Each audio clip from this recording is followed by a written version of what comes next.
So I knew I wanted to do a story about joy in performance, because I'd had the experience of that just a couple of days before I started, the experience of reading and having a really nice connection with the audience and a really nice connection with the material, and just feeling that it was an amazing thing. So I wanted a story about joy in performance, but I didn't want it to be about a writer. I hate stories about writers. They're almost as masturbatory and self-serving as films about beleaguered filmmakers. So I was searching around in the back of my head for a way to do this, and I came across this video. I had just discovered Bruce Peninsula recently and had been listening to them a good bit, but then I totally by chance found this video on YouTube, and I loved it. I loved the man with the guitar and the woman singing, and the fact that even though you know there are other singers and musicians, you don't really see them, as if the world has closed down around these two, and as if they're engaged in this thing sort of like sex between them. And I used that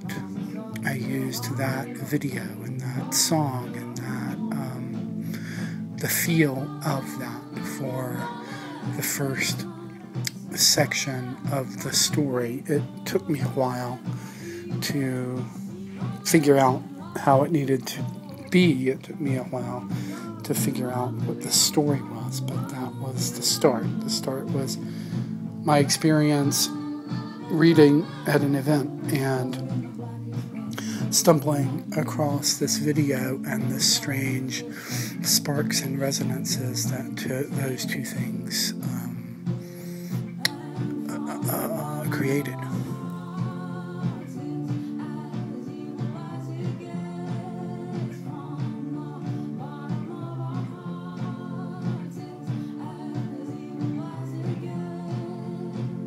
So I start making notes. That's what I do usually before I write anything, is I make notes. I had a title, but I didn't know what the title meant in relation to the story.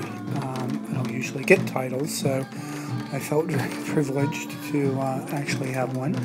And I started making notes, and sometimes I do that on paper, and sometimes I do it on this whiteboard in my office, and sometimes I use the notes and sometimes I don't. And there have been times when the volume of notes for a story were considerably longer than the story itself.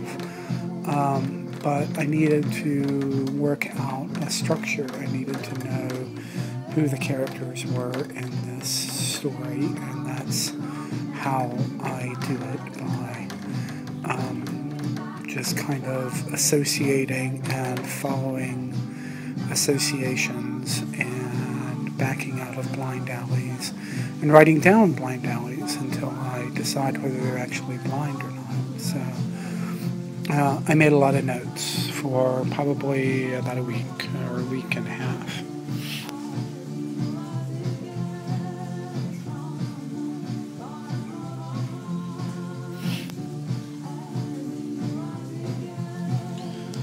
I eventually decided on a 3-part structure, where the first part was the moment of joy that began the story, and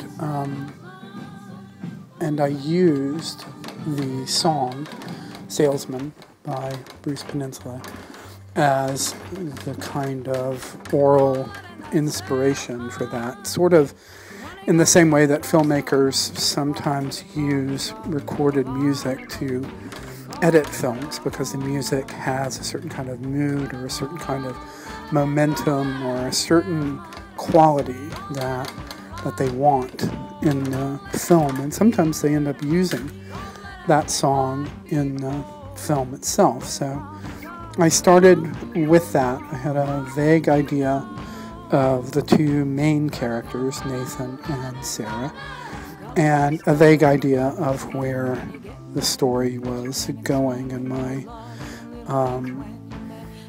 my scheme was to cut that moment of joy in half, and to, between the two, to put a sort of backstory leading up to that moment.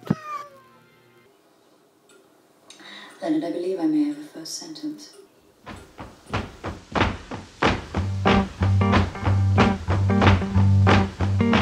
Don't let in that salesman when he comes to your door selling a good life with a promise of